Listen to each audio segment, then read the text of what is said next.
అటు అన్ని కులాలను అంటే ఆ కూటమిలో అంటే ఒక సమతుల్యం పాటించేలా ఇటు చిరాగ్ పాశ్వాను ఎస్సీ ఓటు బ్యాంకులను ఒడిసి పట్టడంలో, కుర్మి ఓటర్లు పూర్తిగా గంపగుత్తగా ఒడిసి పట్టడంలో నితీష్ కుమారు, మొత్తంగా హిందువుల ఓట్లు ఎన్‌డీఏ కూటమికి పడ్డాయని, యువ ఓటర్లు గూడా కొత్తగా కొత్త ఓటర్లు, యువ ఓటర్లందరూ గూడా ఎన్‌డీఏ వైపు ఉండడము.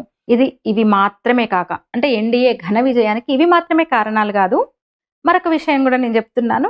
ఆర్ఎస్ఎస్ నిశ్శబ్దంగానే స్వయం సేవకులు ముఖ్యమైన పాత్ర పోషించారు. ఎన్‌డీఏ ఘన విజయం వెనుక స్వయం సేవకుల పరిశ్రమ ఉంది. బీహార్‌లో 38 జిల్లాలున్నాయి మొత్తం. ప్రతి జిల్లాలో స్వయం సేవకులు పనిచేశారు. ప్రతి జిల్లాలో కనీసం 100 మంది స్వయం సేవకులను ఆర్ఎస్ఎస్ దింపింది. వాళ్ళు మాత్రమే కాక 5,000 మంది ఏబీవీపీ కార్యకర్తలు నిశ్శబ్దంగా ప్రచారం నిర్వహించారు. ఎన్డీఏకు అనూహ్య విజయాన్ని కట్టబెట్టారు. 2020 అసెంబ్లీ ఎన్నికలతో పోలిస్తే చాలా నియోజకవర్గాల్లో ఎన్డీఏ తమ ఓట్ల వాటాను పెంచుకోవడానికి కారణం ఇదే.